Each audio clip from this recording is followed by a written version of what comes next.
9 tips to have emotional intimacy. A healthy relationship requires both physical intimacy as well as emotional intimacy. Some types of physical intimacy can feel emotionally intimate, but there's no replacing the real thing. Emotional intimacy can lead to a strong, healthy, happy romantic relationship that can last for many, many years. Emotional intimacy can be expressed verbally and in nonverbal ways. Here are signs of emotional intimacy: talking to one another, working on problems, being honest, laughing together. Here is how to become more emotionally intimate. 1. Big picture thinking about both your wants and needs. Everybody has wants and needs in a relationship. We aren't talking about expensive items. What we mean are the things that make you feel happy, secure, and comfortable in a relationship. You must first know what your wants and needs are before you can communicate them to your man. This is your job to do. Once you know what your wants and needs are, you need to be able to tell them to your man, and he needs to listen to you and to be willing to help give you what you want and need to be happy, secure, and comfortable in the relationship. And the same goes for you. You need to do all this for your man as well. 2. Discussions that solve problems. When there's a problem in the relationship or when there's a big decision to be made, there are ways to solve the problem or make the decision that leads to emotional intimacy. A big part of this is learning to negotiate. When you negotiate, you have a back and forth communication with the goal of solving a problem or reaching an agreement. You can't just stick with your position and refuse to budge if you want to solve the problem and maintain emotional intimacy. If you stick only ever with your position, there will be one winner and one loser, and there will be anger and hurt feelings on the part of the loser. You both need to be flexible, listen to each other, grant concessions, and ultimately reach an agreement that you both can live with if you want true emotional intimacy. You do this by considering different options and keeping an open mind. On the other hand, it's just as harmful to avoid your problems. 3. Getting rid of ego. When you're trying to achieve emotional intimacy with your partner, you need to get off your high horse and not be offended by every little thing he has to say. You also need to stop trying to be right all the time and to get rid of any superior attitude you might have. Maybe you're doing something destructive in the relationship, such as giving him the silent treatment. If he points out how destructive this is, instead of being offended by the criticism or defending yourself, take in what he has to say. He might very well have done something that warrants the silent treatment in your mind, but he's probably right that the silent treatment isn't the best way to handle the situation. You need to let go of your ego to let someone in to develop emotional intimacy. Otherwise, you could wind up with a toxic relationship. Read more about that here. 4. Being more supportive of your partner. Supporting your partner means that you're on his side when something goes wrong and that you have his back. You might not agree with his decision-making that led to the problem, but you can listen to him and can let him know that you're there to help him get through it. Or if you can't help, you can let him know that you will be his soft place to fall. 5. Not keeping score or competing with your partner. Have you ever noticed that celebrity couples break up a lot? One possible reason is that they're in the same profession and whether they intend to or not, they're competing with each other. If one person's career takes off and the other's doesn't, there can be some tension, envy, and jealousy. Some couples can't deal with it and break up.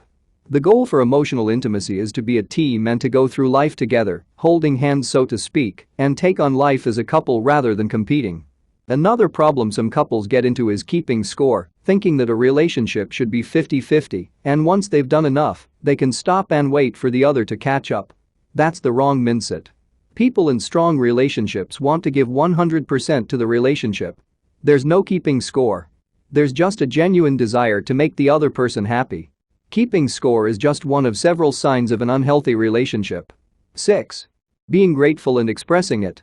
Expressing your gratitude for things in your life will make you happier, and expressing gratitude for the things your partner does for you will make both of you happier. One way to express your gratitude to your partner is to write down every day something he did for you that you're grateful for.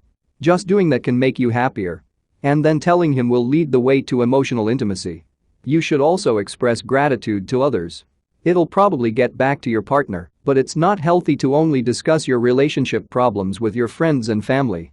7. Accepting differences.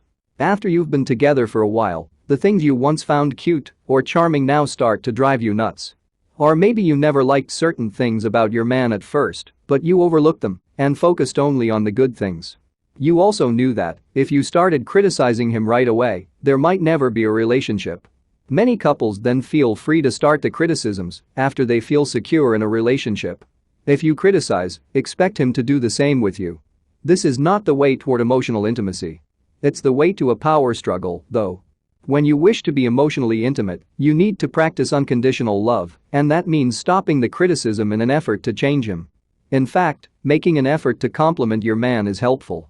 Unconditional love means accepting differences. It involves being kind, understanding, and compassionate with your partner. 8.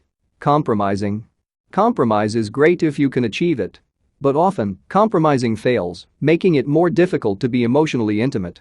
For compromise to work, both parties need to honor the compromise. For example, your man might agree to the compromise during compromise negotiations, but when the time comes for him to carry out whatever it was he compromised on, he doesn't. He does what he wanted to anyway. If neither of you honors the compromise, it will be difficult to ever strike a compromise in the future, so a key to compromising is to intend to honor it. Has your relationship been lacking compromise for some time? It could be a sign it's heading for an end. More on that in this post. 9. Agreeing to disagree. Instead of trying to change your man, work on accepting him for who he is and for accepting that he might have different thoughts and opinions on matters. It's okay to agree to disagree. If you can listen to him, accept who he is, and then move on, you are setting the stage for emotional intimacy to develop instead of arguing with or trying to make your man into something he's not. You'll notice that most of these things are necessary for you to find a relationship that's meant to last. A lull in emotional intimacy can eventually lead to the demise of a relationship. At the very least, it can feel very meh.